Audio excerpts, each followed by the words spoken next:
We interrupt our program to bring you this important message.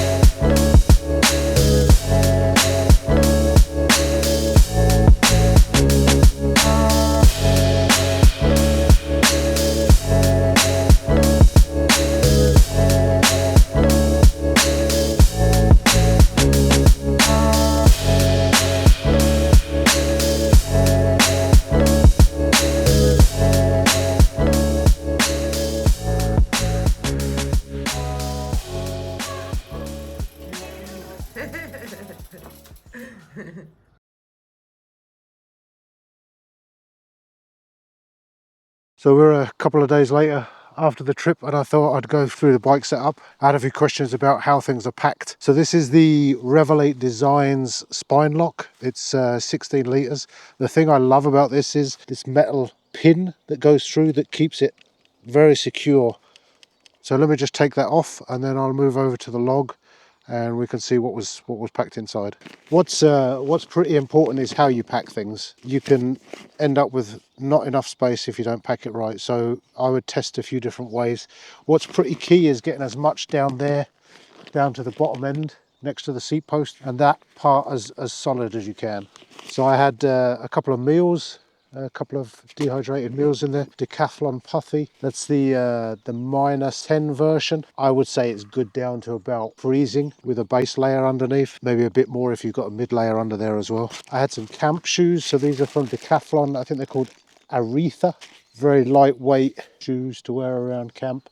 If you've got flat shoes or trainers, flat pedals, then obviously you can just wear them. I was wearing SPD boots, so I needed something. I didn't want to walk around in those boots around the camp. So this is the Durston X-Mid Pro 2 Plus. It's made out of Dyneema Cuban fiber. It weighs, I think it's like 650 grams or something ridiculously stupid. I've got a foam pad that I use to sit on, to put things on when I'm unpacking, to lay on. Some extra socks. They came in handy because it got a bit colder than I thought it was going to be. Merino wool leggings, because I changed out on my bike stuff, and I wore these and some windproof trousers that are in another bag. And that's it. That's the loadout for the 16 litre spine lock. I don't know if I'm going to be able to do this one-handed, but one of the things I like about this, about these fork packs, is the quick release. Literally, you just pull this little switch here and pull the bag off. I mean, I know you can't see it, sorry. And they just clip back onto that quick release there. So these fork bags are 4.1 litres, I think. So here's I think they're called Kip Run wind pants from Decathlon. Very lightweight and thin layers. And then the only other thing I've got in this fork bag here is my sleeping pad, which fits in there pretty well. Stuck.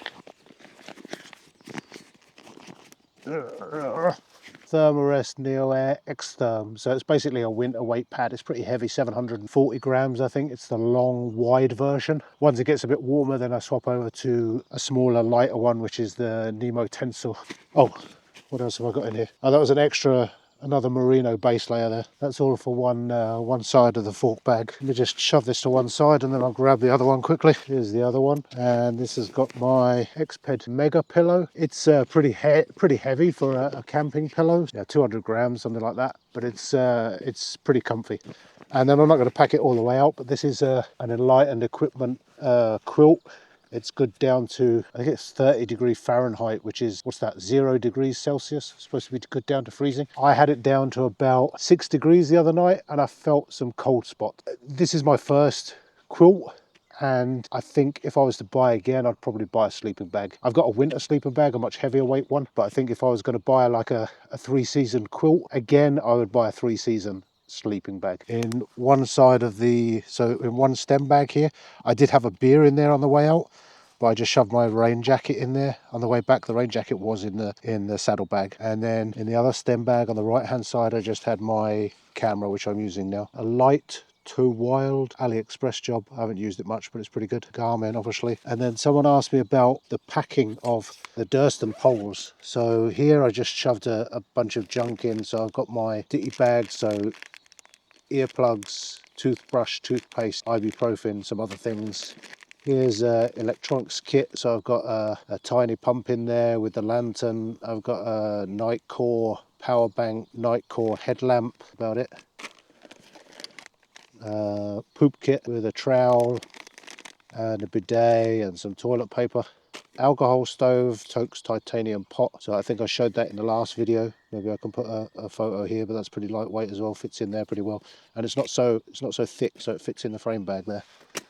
And here's the Durston poles that somebody was asking about. So I don't know if you can see how much room they take up. It's like the bottom few centimeters. I mean, they take up a bit more room than I thought, but it's still not so bad. And then what's this yellow thing? Oh, that's just a hip lock, like a zip tie lock thing. Anything else in there? Just a couple of straps. Bottle opener, valve hole remover. Down here I've got a bottle caddy. This has got right now it's got a buff in there which I didn't use, and it's got a bee-free dirty water bottle and a bee-free water filter straight back in. Toolbox down there. I think there's a towel in there, there's a spare tube, tyre levers, other junk. And then the last bag is just this small bar bag. I think I got it off Amazon. I don't really like a bar bag. I've got a big one from AGU, but it's just so fiddly when it's full up to strap back, to strap on there. I didn't bother using it. In summer I don't have anything there, but for this trip I had a bit less space, so I've got the tent pegs in there, bottle for the alcohol stove. This is a foil pouch to keep your dehydrated meal warm while it's dehydrating, or rehydrating, sorry. Titanium flask, which had a little bit of Jägermeister in it. The windscreen for the alcohol stove, milk, a chocolate, a spoon. And that's about it really. Hopefully I find everything now that I've just thrown it all on the floor. Any questions about anything, let me know in the comments. Cheers!